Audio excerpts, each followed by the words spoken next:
గతంలో పొలిటీషియన్స్ యొక్క వ్యవహార శైలి ఏ విధంగా ఉన్నప్పటికీ ఆఫ్ లైట్ ఏమైందంటే మైక్రోస్కోప్లో చూస్తున్నటువంటి పరిస్థితి ఉంది. వాళ్ళ ప్రజలు కానివ్వండి, మీడియా కానివ్వండి. అంటే మీరు ఎక్కడికి వెళ్తున్నారు, ఎన్ని రోజులు ఉంటున్నారు, ఏ ఇష్యూస్ మాట్లాడుతున్నారు, ఎలా మాట్లాడుతున్నారు, ఏ పనులు చేశారు, గతంలో ఏ హామీలు ఇచ్చారు, అందులో ఎన్ని నెరవేర్చారు, ఇవన్నీ ఏంటంటే మైక్రోస్కోప్లో చూస్తున్నటువంటి పరిస్థితి వచ్చింది. కాబట్టి మీరు you cannot effort to leave your constituency even 1 day 2 days కానివ్వండి. అట్లాంటి పరిస్థితి మీకు కూడా ఉంది కదా? ఉంది. బట్ ఈ మధ్యన ఏమైందంటే దానికి ఎందుకు వచ్చిన కారణం అంటే మేబీ ఒక భార్యగా సార్ పీసీసీ అయినారు, ఒక భార్యగా నాకు ఇక్కడ కూడా కొన్ని బాధ్యతలు పెరిగినాయి. కాన్స్టెన్సీలు 2 చూసుకుంటున్నాను. సో తిరుగుడు ఎక్కువైంది అంతే తప్ప ఒకటే దగ్గర ఉండి ఒకటే కాన్స్టెన్సీ బాధ్యత నా దగ్గర లేదు. కొంత బాధ్యతలు పెరిగినాయి. ఇన్వేరియబుల్గా మీరు ఈవినింగ్ కల్లా హైదరాబాద్ రావాల్సి వస్తుంది? లేదు, అట్లేం లేదండి. పోతే అవసరం ఉంటే అక్కడే ఉంటా, లేదంటే ఇక్కడ ఉంటా, లేదంటే హుజూర్నగర్లో ఉంటా. ఏరియా ఆ టైం బట్టి కాన్స్టెంట్గా ట్రావెల్ చేస్తాం. కాన్స్టెంట్ చెప్పాలంటే మేము రోడ్ మీద ఉంటాం కాన్స్టెంట్లీ. ఇంట్లో 24 hours ఉండు అనేది అసలు తెలియదు మనకి. అంటే అట్ టైమ్స్ ఏమన్నా మీకు అంటే కొంచెం అన్ఈజీగా ఉండే ఇది ఉంటుందా, లేకపోతే you are getting pleasure out of it? See ఏమంటే ఫిజికల్గా man or women as the age physical mobility strenuous అవుతుంది. So it can be a pleasure. But మన బాధ్యత కాబట్టి సంతోషంగా చేస్తాం. ఓకే, అంతే. సో అందులో ఇబ్బంది ఏం లేదు? ఇబ్బంది. సో మీకు ఏంటంటే రెగ్యులర్గా ఫోన్స్ వస్తూ ఉంటాయి, ఈ పనులు ఆ పనులు చేయమంటారు.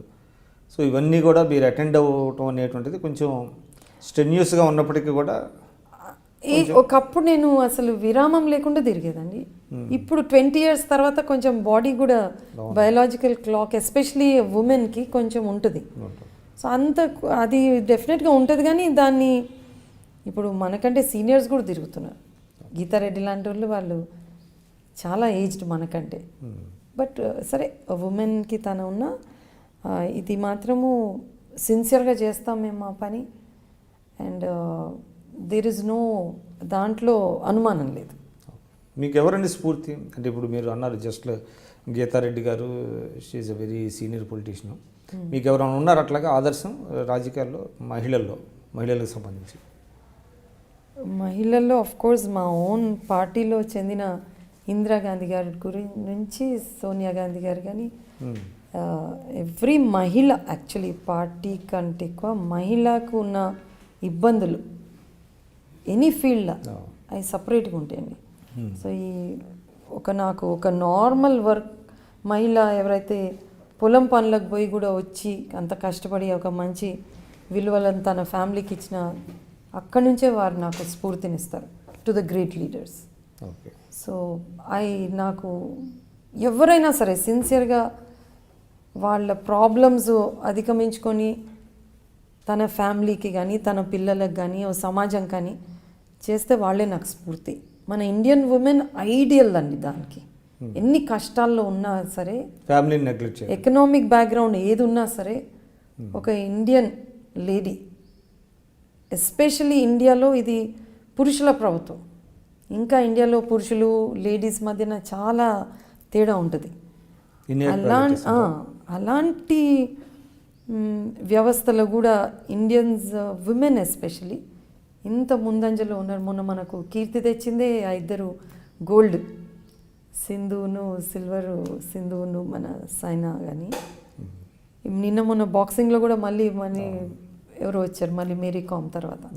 So that itself is a big, మన common Indian women is a big ఏమంటారు ఇన్స్పిరేషన్ కానీ స్ఫూర్తి కానీ. ప్రతి మహిళ ఎవరైతే పని చేస్తుండ్రు, ఇప్పుడు మహిళలు ఎక్కువ మంది రాజకీయాల్లోకి రావాలనే దాంట్లో మీరు ఏకీభవిస్తారా? అంటే మీరు ఫేస్ చేస్తున్నారు కొన్ని ఇబ్బందులు, అయినప్పటికీ మీరు దాన్ని అంటే సమర్థిస్తారా? మహిళలు రావాలని రాజకీయంగానే కాకుండా అంతటా ముందుకు రావాలని. అంటే రాజకీయాలు చెప్పండి. అంటే రాజకీయాలు ఆఫ్ కోర్స్ నేను రాజకీయంగా అఫీషియల్గా వచ్చినాక నేను అందరిని ఇన్వైట్ చేస్తున్నా మహిళలను. ఎందుకంటే నేను ఇది కొంచెం తప్పుగా ఉండొచ్చు, కానీ కొంత వాళ్ళు మాట ఇస్తే కొంత నిలబడతారనే నమ్మకం నాకు. ఎస్పెషలీ ఈ మధ్య మనం పాలిటిక్స్లో చూస్తున్నాం, మాట అనేది దానికి విలువనే లేకపోయింది.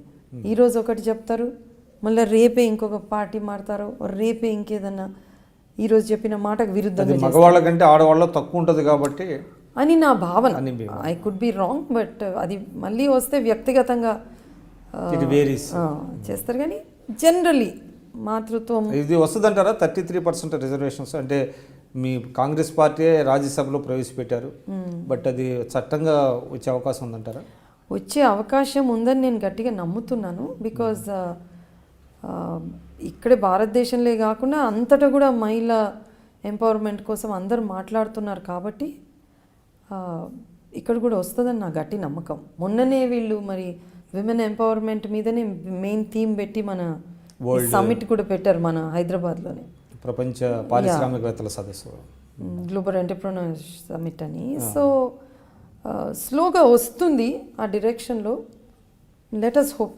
కానీ దురదృష్టం ఏమంటే మన రాష్ట్రంలోనే ఇక్కడ మహిళా మంత్రి కూడా లేరు. అండ్ మోడీ గారేమో ఆయన పెళ్లి చేసుకున్న ఆ మహిళని ఇడిచిపెట్టేసి ఆయన తిరుగుతున్నారు. They have become leaders. So అది చూస్తే నాకు బాధ అవుతుంది. బట్ హోప్ మన ప్రజల మీద ఉంది. వాళ్ళు ఒత్తిడి చేస్తే ఒక ఇద్దరు వ్యక్తులది ఏమీ చెల్లదు. ఒక ఇట్లాంటి వ్యవస్థల, డెమోక్రాటిక్ వ్యవస్థల నా గట్టి నమ్మకం కాబట్టి నేను అంటున్నాను. మీరు చూస్తున్నారు ఐ డ్రీమ్ న్యూస్ని. మీరు చూస్తున్నది ఐ డ్రీమ్ న్యూస్. అంటే కళలని నిజం చేస్తూ ప్రజలకి నిజాలని కళల ద్వారా తీసుకొచ్చే ఐ డ్రీమ్కి మై బెస్ట్ విషెస్. మీరు చూస్తున్నది ఐ డ్రీమ్ న్యూస్. మీరు చూస్తున్నారు I dream channel. For more videos, please subscribe I Dream. మరిన్ని వీడియోల కోసం ఐ డ్రీమ్ ని సబ్స్క్రైబ్ చేయండి. Please subscribe I dream. And I am very much satisfied with the way interview went on. Kindly subscribe to I Dream. For more videos, subscribe to iDream. And loads of fun entertainment and content. Do watch I Dream.